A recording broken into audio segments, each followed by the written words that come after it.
LifeWave has the opportunity to create a new way of direct selling that maybe has not been thought of before. And this is with the emphasis on innovation, creating new technology, being a world leader in a specific area, and how that is going to perpetuate the industry and the opportunities moving forward.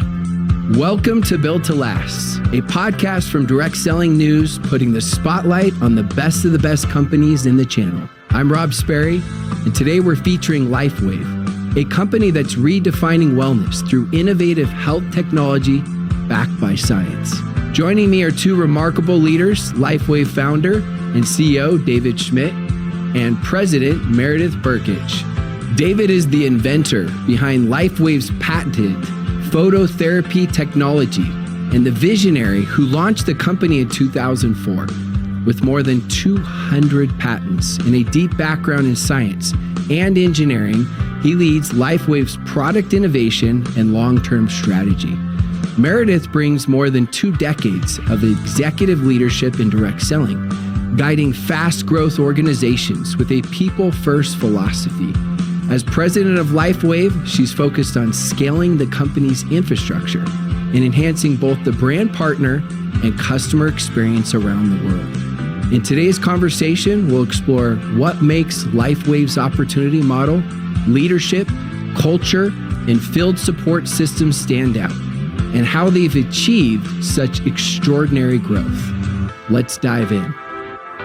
All right, so to kick this podcast off, I would love to hear from the visionary, the inventor, the founder on a little bit of the background. I mean, the company got started in 2004, but how did this come about? Like, what was your vision that really built this and kept this going and obviously scaled it? We'll get into the scaling a little bit later.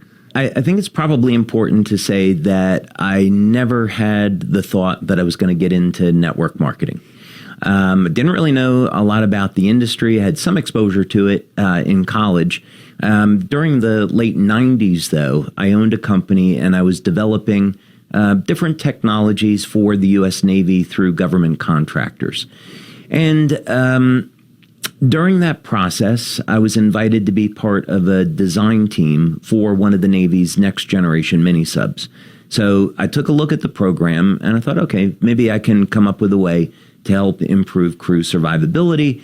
So I'll get to work on this. And what I learned about the mission profiles is that people were going to be having to stay awake for 30 hours, 60 hours at a time. And in those days, people were using, like today, they were using caffeine, any type of amphetamine to stay awake. So I've always been interested in health, and I thought this would be a good opportunity to take a approach to this that maybe didn't rely on a drug. Maybe we could find a non-drug way to do this. So I spent several years. I came up with LifeWave as a technology, and then 9/11 hit. And military was interested in weapons and not survival equipment. So I had a family to support. So I thought, okay, well, there's probably people out in the public that are interested in a technology to help burn fat and gain energy. So I'll go ahead and start a company, and that's when LifeWave was born in 2002. So it was 2 years to figure out how to set up the manufacturing, doing clinical studies to support the work, and then what's the market research? How are we going to actually end up selling this? Is this through TV, radio, print? And along the way, it became obvious to me that network marketing was by far the best way to go to market, which we did in November of 2004, and it's changed my life in absolutely remarkable ways. Was it a lot harder than you thought, direct sales, once you got in those first couple of years, or was it what you thought, or was it easier than you thought? Way more difficult. I would say it was way more difficult because I didn't know anything about the industry. I made a ton of mistakes. I look back at it in retrospect, and I think it's only through the grace of God that we survived. The work hours were very long. They still are, and which has never bothered me because I love what I do. But yeah, I would say in one sense, the work was very, very difficult But on the other hand, the business grew very rapidly, much more rapidly than I think through other means. And the rewards about meeting the people that you're helping, meeting the people that are building the business, just does not happen in any other industry. So I fell in love with the industry right away. That's such an important aspect. I mean, hearing that, I fell in love with the industry right away because it's a success principle. Everything worthwhile is always harder than we think it's going to be. It's not like, you could even go to the greats of all time, Tom Brady or Michael Jordan, and they're not like, oh, that was way easier than I thought, right? So hearing that passion is so key and critical to be able to get through those moments. Well, Meredith, you've described LifeWave's mission as maximizing human potential. Being around the channel for 2 decades and then seeing what LifeWave has done and become one of those built to last companies that has integrated this principle, like what do you see that you guys are really doing to integrate that? Because I know sometimes it can sound like a cliche, right? But cliches are cliches for a reason, because they are timeless principles that actually work. I think that maximizing human potential is something really at its core that we all want to do. I think we talk about it a lot. And yet I heard a message many years ago that said that the graveyard was full of the most human potential. And it really struck me at the time because it is a multifaceted opportunity in direct selling, not only from the financial impact that you can have to create a better life for your family, but to be the best version of yourself. And I think that's physical, of course, it's spiritual, and it's certainly mental, and are we always striving to be better and be that version for our families, for our communities, and for our teams if we're so fortunate. And I think that at LifeWave, to start out with a founder, with a person like David Schmidt, who has, as a core driver from the very, very beginning, said, I want the world to be a better place, and I want people to have the opportunity to be empowered to be that best version of themselves. It all starts there, right? That's the core. And so how does that reflect and translate into what we do at LifeWave? We're constantly asking ourselves, will this empower people? Will this give them the tools that they need? Will this give them the products that they need? Will we be providing a tangible way to better themselves? Yeah, it's interesting how you say that, and you start out with David, because I look at it as it's like a ship, the vehicle, indirect sales, the company. And inevitably, there are going to be storms that come. It just happens. The greatest stocks, the greatest companies have them. It's perspective, it's reality. But who's the captain of the ship, right, is so important, more important than anything else. Trust me, I know you can't build a viable business without the products and the comp plan and the culture, but inevitably that starts with the captain of the ship. And then after that, of course, the captain's got to have, who are the other leaders, right? Like yourself. And then you're working with the other corporate leaders and the field leaders, because that's where it stems from, because it's not your typical transactional business. People, they're striving to be better human beings in this business. And so they're looking at, like, who are the people at the top? And we won't go through the companies, but you and I have both seen, I know we have experienced, David as well, right? We've seen companies where they had a lot of success, but because that wasn't there, the captain, in the end, it didn't matter how much they did in sales. And so that leads me to the next question, especially at the beginning. I mean, you guys went through your hard times. You briefly mentioned that. I'm guessing underfunded at times, where I don't know, I'm guessing where it actually wasn't that. Okay. No, actually, our challenges occurred in 2006 and 2016.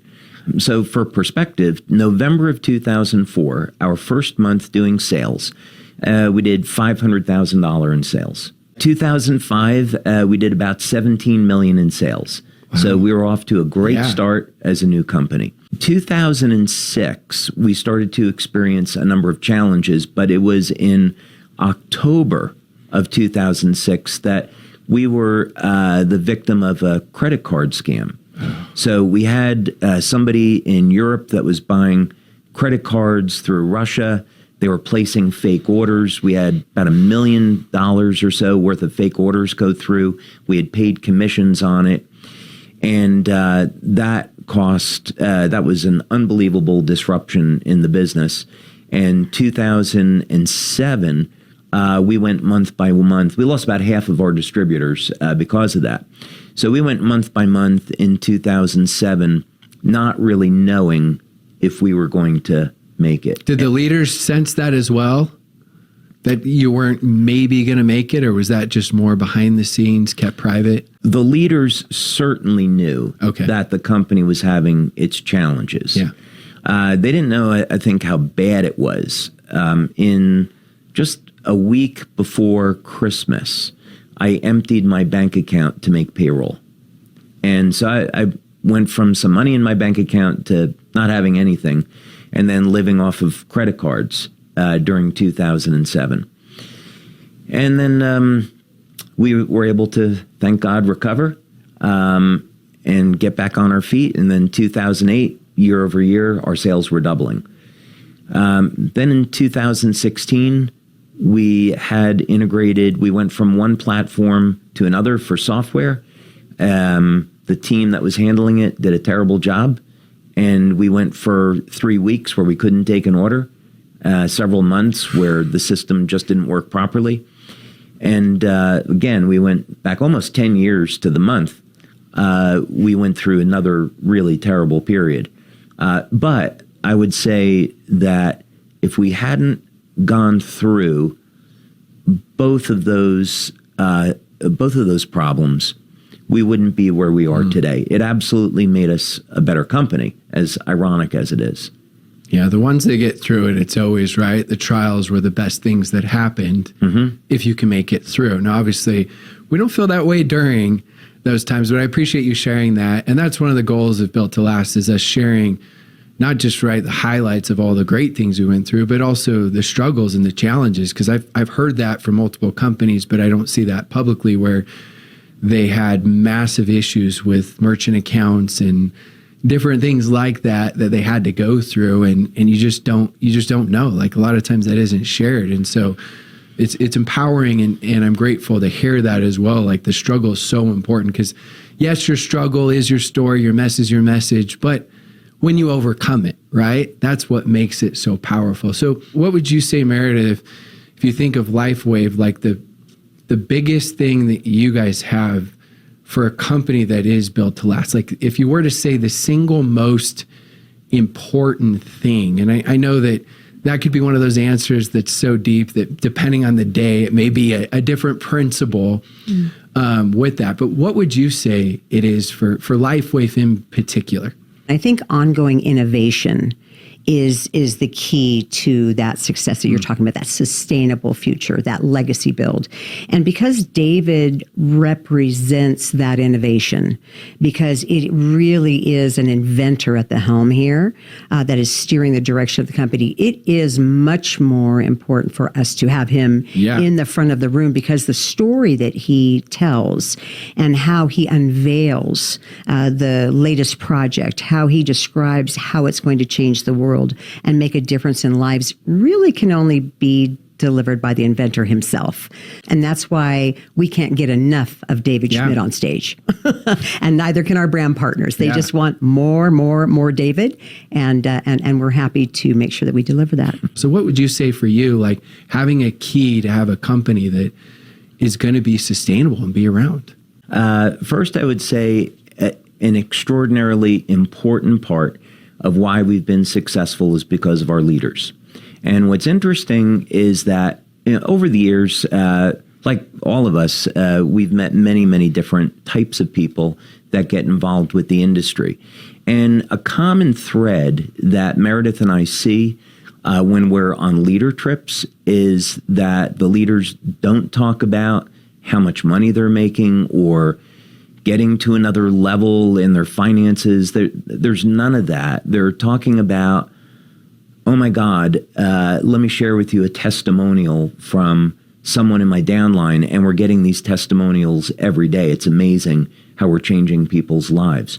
So the leaders they're amazing people. They're focused on helping people. They see the vision of the company and where the company's going. They see our commitment to the business. So I'd say first and foremost, the leaders that we have are incredible. We're blessed to have them. Manufacturing has been a great strength of the company. We manufacture our products, and we haven't had a stock out. So we can today support a company doing over $2 billion US dollars in sales yearly. I started out of my home with a purely manual process. Then we subbed out to going to what I'd say is a semi-automated process.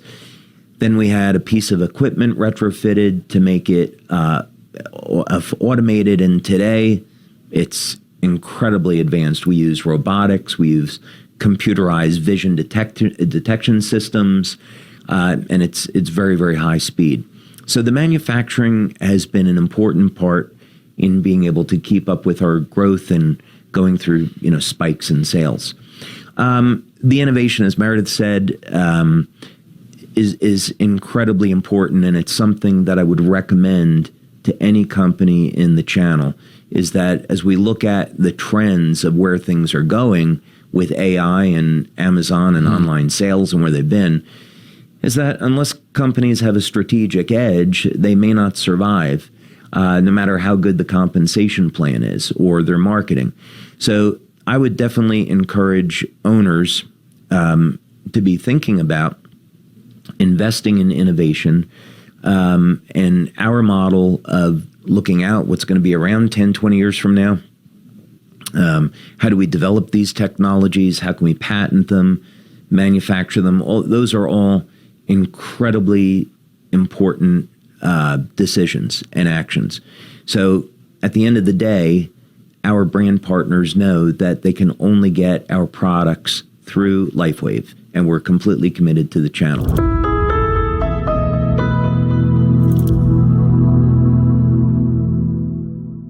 I think some of the best products are always the ones that have so much complexity. They're like, wow, it's amazing. But then you find a way to simplify it, right?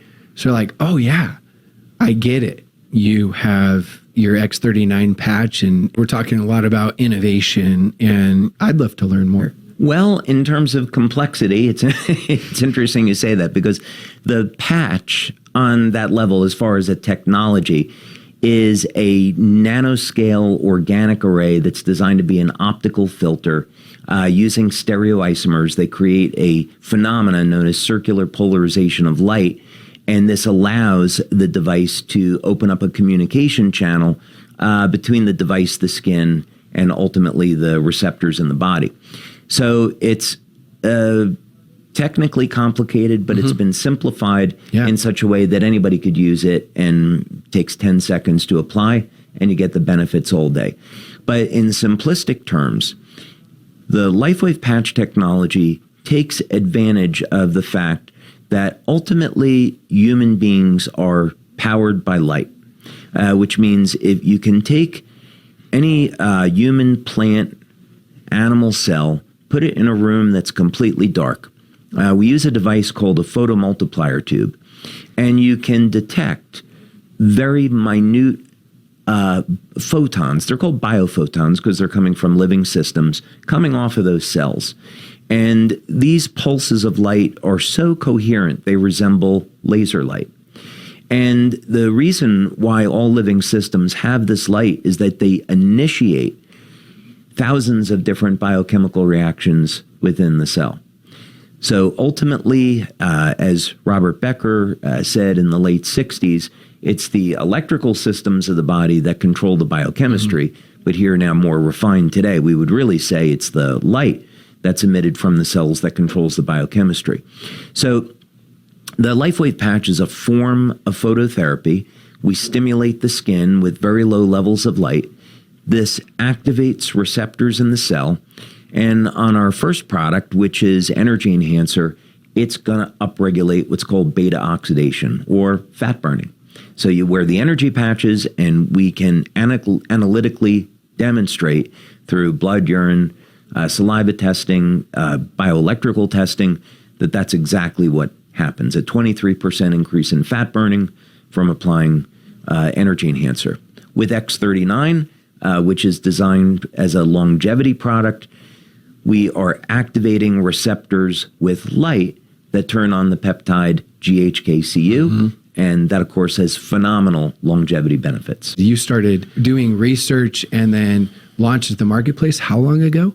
I started the research on X39 in 2008. Wow. And this was long before doctors ever started using it. It had been discovered by Dr. Lauren Picard around 1970 or so.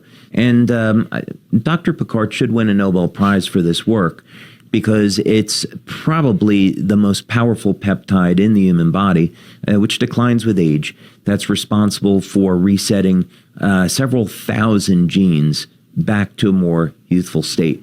We compare that to something like resveratrol, which resets two genes, the sirtuin genes, back to a more youthful state. Exercise, I know you like to exercise, so resistance training, that's going to reset about 78 genes back to a more youthful state. So when we consider we can apply light to the body in the form of a patch, and it doesn't really take any time, and it's going to reset thousands of genes, that's something well worth looking at. I mean, that right there, combined with it takes 10 seconds and it works. Right. Those last two sentences alone. But that goes with practicing what you preach, you're telling me how you want to have products that are working 10, 20 years from now. You got to be ahead of the curve. And that just shows that you actually were. It's not just like saying like, I hope, I want to, it shows that proof of concept. So here's one of the challenges that I see that you guys have navigated. So I want to hear how. I love these interviews because I'm genuinely always curious. I've seen both sides do things wrong, meaning I've seen where they're stuck just on one product and there's never any innovation. And then I've seen other companies where it's like they have something that works well, but they cause confusion because they don't have the hero product, or you don't even have to say product. It could be story and direction where multiple products can fit in that story, but they cause confusion. It's like learning, I relate it to corporate in the field where it's like they learn how to play basketball and they're like, basketball's great, guys, but guess what? We're going to go play baseball now. But it's amazing, this new thing. And then all of a sudden it's like, now we're going to play football. So how have you guys been able to do that with so much innovation, but keep that synergy and cohesiveness? First of all, the key to, I believe, the innovation success at LifeWave is it is never based on the Me Too concept. At LifeWave, it isn't about that. It's about David, divinely inspired, most of us believe, to see a need in society, to see something that needs to be done to improve the human condition from just observation and being curious and being interested and being passionate about people. And so once that's identified, the thought process that goes in is years down the road. And so again, we're not running around just trying to figure out how to grab the market share of this new thing. It's like, what is core to the human experience? What is a problem that needs to be solved? And I think that that's the type of innovation we do. I think that that's very, very helpful. And then the longevity of it is that by the time other companies see it and see, they've captured all this market share, we're going to rush about and try to Me Too ourselves right onto that. We're already well onto the next invention, years into the next invention. And so I think that creates this ability for us to scale in a way that other companies can't compete with. How do you guys decide when to move on to a new product category? Because there's innovation for the same category, but I know some, I don't know what's allowed to be shared, what's not, with what's in the works, but you guys have developed new categories as well as looking in new categories, right? Because I see some huge strengths and challenges, and it's like sometimes you're in momentum and it's like, let's not touch it. And other times like, no, let's be forward thinking. I think back to Tiger Woods when he just won the Masters, and then he goes back and changes his golf swing and everyone thinks he's crazy, and then he goes on to win more and more and more. So I've seen it go both ways, and you guys have obviously made that work. But What goes into that? Like, I know it's innovation, I know it's forward thinking, but I'd love to hear. Well, it starts with benefits. And so when I'm working with our research team and thinking about what type of products do we want to develop, selfishly, I think about what is it that I'd like for myself, what type of products would I use, and hopefully those are going to be things other people are interested in. Like, for example, I don't want to age. And I'd be willing to bet there's probably a lot of people that feel the same way. So the thinking was that X39 was such a massive success that on a technical level, we got about 1/3 of the way to stopping aging. That's what copper peptide does. So it's not a complete solution for stopping aging, but it's certainly an indication that it might be possible. So then the question is, could we develop a technology that would allow people to stop and even reverse aging? That's the goal that we set in our research. And if you do a scientific analysis of it, you'd say that mainstream, especially 10 years ago, mainstream said, well, it's not possible. Lifespan is limited to about 115 years old. Although today, there are groups of scientists that say, well, there's really no limit to how long people can live. There's some rationale that says, well, maybe human beings could make it to 1,000 years old. So how do we create that technology? So the answer always comes back to God and nature. So we see examples in nature of species that never age. They've been able to defeat the normal process of aging. So we began to do studies of some of these species in our lab to try to understand whether or not we could discover how they're doing it and then apply that into something that'll work on human beings. But that's how we develop the products with that kind of thinking, is going down a path that few people go down or don't think is possible, and then end up developing technology, patenting it. And by the time we get that technology to market, we're already several years into the next thing. Are you testing it with leaders, with corporate executives, like clinical studies, all of it, some of it? So we've already completed 6 clinical studies on human beings. Wow. And those studies have involved blood testing, urine testing. The urine testing has been extraordinary in terms of what we find, what's going on in the body. We use something called a physio suite. So we look at heart rate variability. We look at EEG.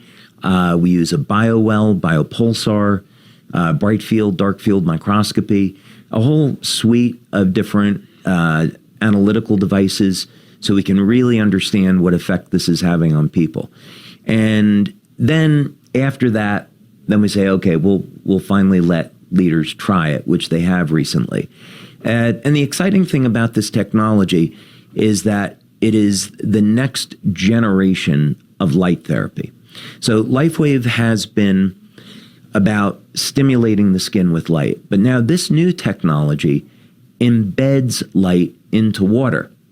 So you drink this water, it releases the light into the body, and it goes to work about 15 seconds after consuming it. And that's the X2O water technology. That's the X2O water system. How is that launched to the leaders? Like, do the leaders get to know first? Is it like a council? Is it the top leaders? How early is that?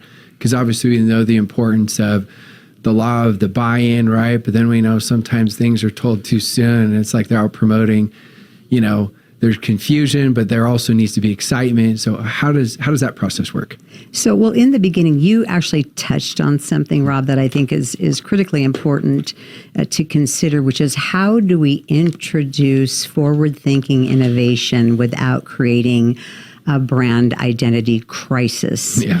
Because we know that confused minds say no, and the company, the movement, the journey that brand partners fall in love with if all of a sudden it seems to be heading off in a different direction, we've seen how that can end very badly for people. So from the very beginning, when David, on our monthly and then sometimes weekly calls where he shares glimpses into his vision of what's 5 years, 10 years down the road, we begin thinking about it, because obviously this is a gift that we're going to be delivering to tens of thousands, hundreds of thousands of people. How are we going to position this product to tie into the light, to tie it into that age reversal? How does this work?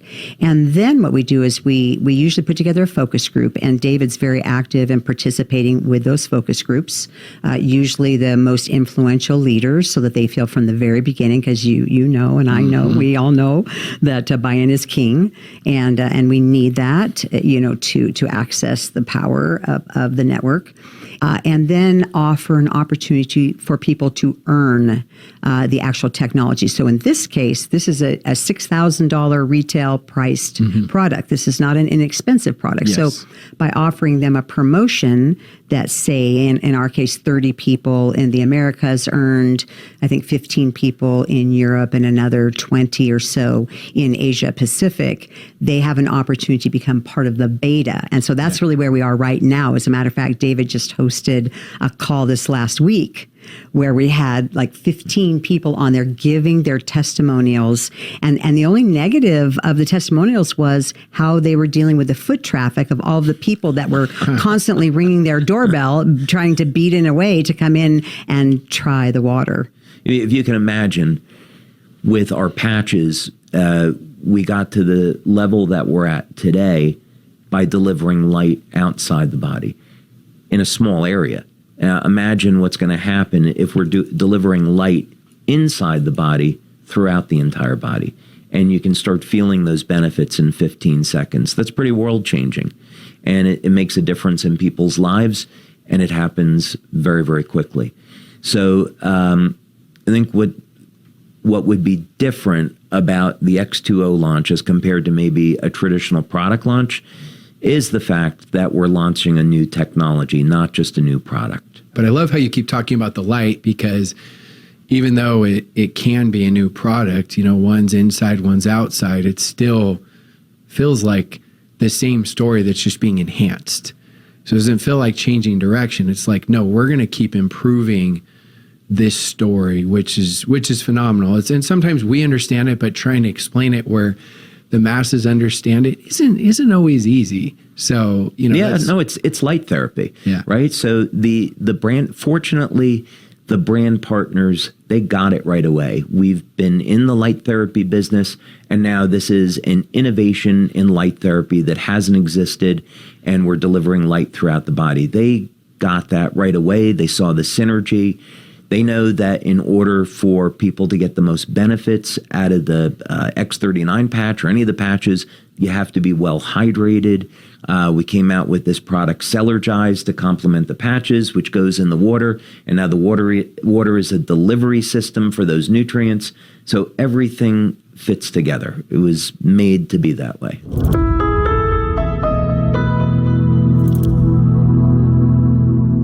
I want to talk about the opportunity now, because going from, 2002 of this idea, 2004, let's launch this, to 2004, right? You go, yes, you have challenges, but it goes like really, really well, gets to 18 million. 2006, we've got the challenges. 2016, some more challenges, but that becomes a strength. And then all of a sudden, I'm looking here, 2018 to 2024, 30 times growth, win the Bravo Award for most year-over-year growth for the top 100 companies. What happened? I know that could be hours and hours, but what? That's not normal. And obviously there's a foundation built, but what happened? I had spent 10 years and invested $4.3 million into stem cell research. And this is, again, part of this forward thinking. And so when X39 was born, I began to think about and speak with our marketing team that we're not releasing another patch product. This is the third phase of release in our company. So I knew we needed to separate this for the opportunity from everything else we had done before to create a very specific dividing line. So the way that I positioned it with the marketing team was, think of Energy Enhancer, Ice Wave, Silent Nights, those products as being lifestyle products. That's what we started with. And then the second phase of the company was all about anti-aging. So now we're entering the third phase of the company, and this is all about stem cells and regeneration. And the timing happened to be just perfect. The closest comparison that we had was a stem cell injection. So if you wanted one stem cell injection, that was going to be between, let's say, $3,500 and $5,000 for a single injection, and about a third of the time it wouldn't work, and there was also risks associated with it. And our product, in contrast, for a brand partner was $100. And it's a product they could use every day, had no side effects, worked with the human body, and had benefits that, in fact, exceeded what you could see with stem cell injections. So from the perspective of the opportunity, the leaders started to see there was this enormous value proposition. So absolutely, that was a contributing factor. But one thing that we did, I think, really, really well, which could be a good, marketing lesson, is we didn't make it available for sale in the initial 6 months. What we did was we said, okay, first we're going to give samples to our leaders to use gratis. And then when we went to market in July of 2018, we said, if you want this product, you have to go out and sponsor, build the business, get a customer, and then we'll give you a free sample. And we started getting in a crazy number of testimonials. We built excitement. We were never selling the product, and sales were going up. So once we started selling the product and hit the ground running with it in January of 2019, we just escalated from there. We went from 20 million to 60 million in 1 year. But what a unique, like you said, marketing research that you did rather than quick fix promo or like, let's launch this and all these different things. It's like, no. I know the product works. You were doubling down on it. And in the sense you didn't know if you're going to make money, you probably thought we may lose money over the course of time, but in the long term we'll make money, even though that wasn't the case. Right. And I know with that, with all the success that you guys have had, most people would not touch anything with their comp plan. And going back to you guys talking about being innovative, right? As you guys have had made those changes and you don't take them lightly. But again, you're thinking 5, 10, 15 years from now. So, and you're going through another one, correct? So maybe talk a little bit on that. I think decision-making process at any company needs to be done responsibly and carefully and respectfully, because the reality is we hold in our hands the dreams and the hopes and aspirations of tens, hundreds, maybe millions of people. And so it weighs heavy, I think, in any change management process. You cannot be abrupt, you cannot be disrespectful, but you have to do what's right, and you have to do what's right for the business. We have the luxury and the benefit of being able to change at a time when people are looking for a reason to stay with LifeWave, to grow LifeWave, and not to leave LifeWave. So actually the timing is good. We are going to be paying over 60% more people with the new plan. And who are those people? People in their first 90 days. And so because of all of the work and the investment and us understanding what it takes to get a new person to join a company, to enroll, that can be weeks, months, years, the fact that we are going to respect them by building a pathway for them to earn quickly, that's the magic. The approach that Meredith and I take with the leaders and the brand partners has an element to it. I don't know if other companies look at it this way or not, but I think one of the things that we've done is when we speak with our leaders and brand partners, we come from a place of appreciation and thinking about how can we thank our leaders for all of the success that they brought the company. And this is an important perspective because it shows up in some real world benefits for them and for the company. So, for example, last year we had our 20th anniversary, and these events take a year to plan out. So as we were thinking about what did we want this conference to look like, we very much started with this idea that it was going to be a celebration. We wanted to celebrate 20 years. So we're very fortunate, in thinking through the planning. We got the original Blues Brothers, Dan Aykroyd and Jim Belushi, to come on board. And then another opportunity presented itself with Gwen Stefani and Maroon 5. And Meredith is like, what about the budget for this? And, fortunately, as the owner, I was able to say, this isn't about the budget. I'll take care of it. This is about letting the brand partners know how much we appreciate that we made it to 20 years and that we're on top now. And we have to find a way to meaningfully say thank you. And fortunately, this kind of sentiment has now perpetuated into, maybe there's some other ways we can say thank you. Like, what if we create a generational company? What if we start creating technology that is as valid 5 years from now as it is 20 years from now? So when you eventually come through our Welcome Center, one of the things you'll see there is something that Meredith and I are very excited about, which is a completely new technology for generating clean electrical power. So that's going to be another innovation that we'll bring to market, another opportunity that our brand partners and leaders will get to enjoy. And someday, when those leaders want to retire, they'll be able to pass on their business to their kids. And to me, that's like the biggest way we could ever say thank you for blessing this business. Thank you for your time and work. We're so happy we get to do something that's going to be meaningful in your life. If we're trying to dig a little bit deeper of what you feel like is different about your culture, and maybe how do you feel like that's fostered from your perspective? And it's 2.5 years now you've been with LifeWave. So I'd love to hear that. I think that the key to culture isn't necessarily what it is, but is it true and authentic? And do you live it? Because certainly we've seen a lot of companies. I remember when servant leadership was all the rage and everybody was talking about it. And of course, it's amazing, Greenleaf. And I mean, it's an incredible movement. However, a lot of people would speak it and not live it. So I think once you kind of lock in as a company about what is our differentiator in the area of culture, and then be true. And I think that one of the pieces of our culture that I see that I think has really helped us to establish who we are is that performance-driven piece of it, that results-driven piece of it, in that you come to your job and you are respected and you are valued every day. You are appreciated and you are challenged.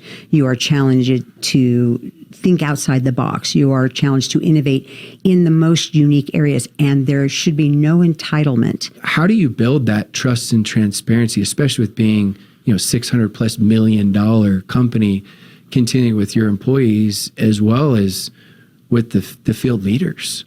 Yeah, I mean, it's certainly something that happens over time, and it happens through repetition. First, I think you would appreciate hearing this, is that back in 2005, I worked with Coach Richard Quick, 6-time U.S. Olympic coach at Stanford. And I asked him once, what was the difference between the athlete that won the gold medal and the athlete that didn't? And I was expecting him to say, well, the person that wins the gold medal has a special gift and they're just built right and different genetics. And what he said was, the person that wins the gold medal is the one that does the basics every day. They've committed to their diet, to their exercise. They're in the pool 5 hours a day. They're training, practicing. They're doing the basics over and over again every day. Those are the people that are winning the gold medals.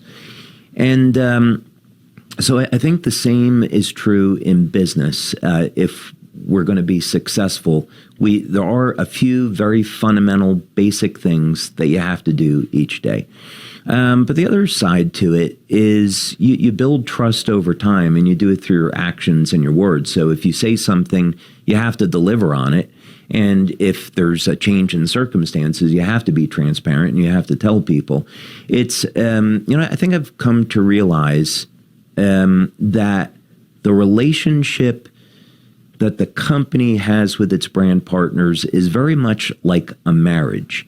And a marriage that's successful is based off of goodwill.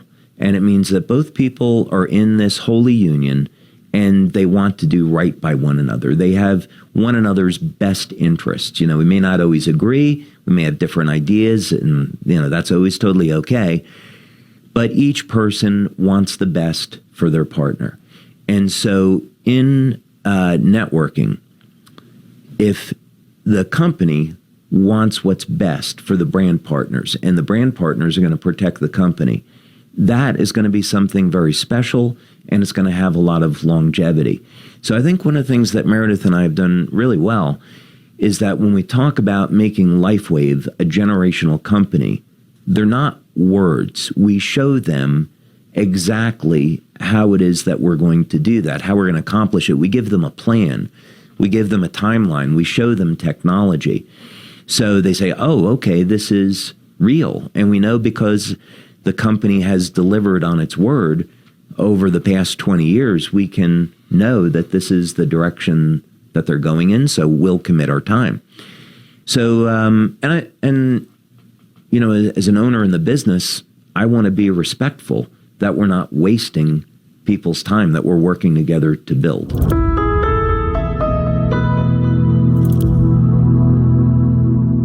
Segueing into some of the stuff that was earlier mentioned by you with AI and Meredith alluding to some of this stuff for later, and you talking about like the importance of leveraging AI, what it will replace, what it won't replace. I mean, that's a hot topic right now.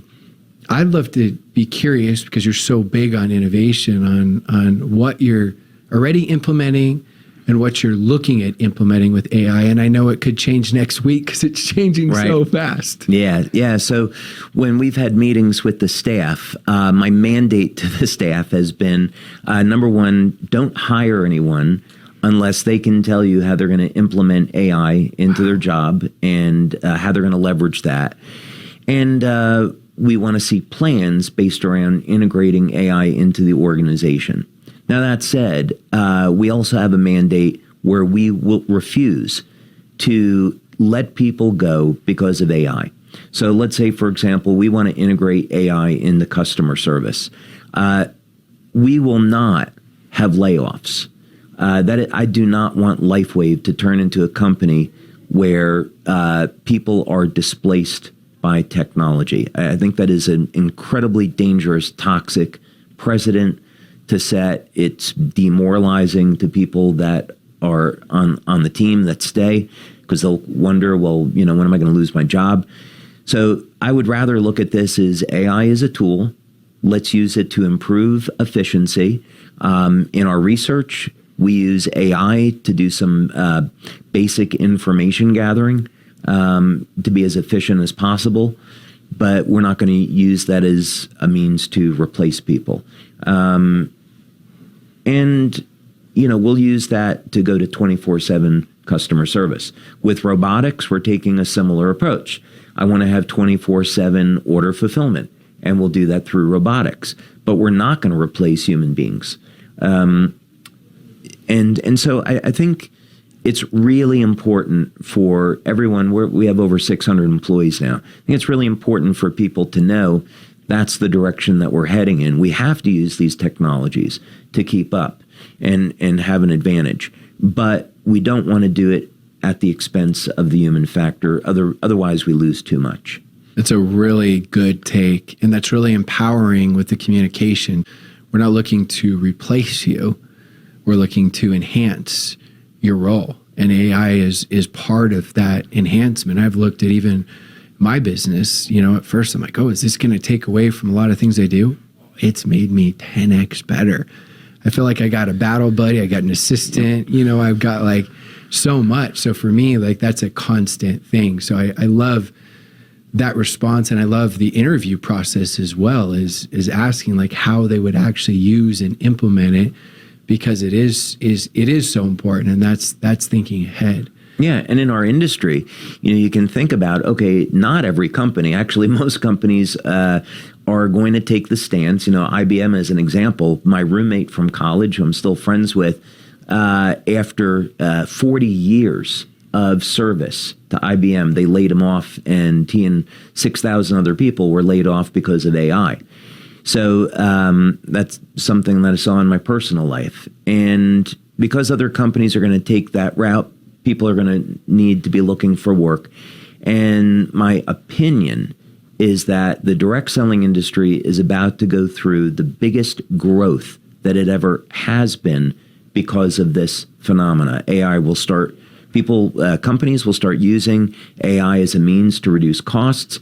There'll be people that'll be out of work, unemployment will go up, and those people will need to supplement their income, and our industry will be one place where they can turn. So if we're adopting these technologies and using AI to make it easier for brand partners to operate a business and earn money, we're going to be so far ahead of everybody else. I love that vision. And going along with that vision for direct selling and the gig economy and how we evolve, Meredith, I'd love to hear just in general first from direct selling, like how do you see it evolving, then how it's evolved, and how you see it evolving in the next 5 to 10 years, and fit LifeWave into that as well, how you guys are implementing that.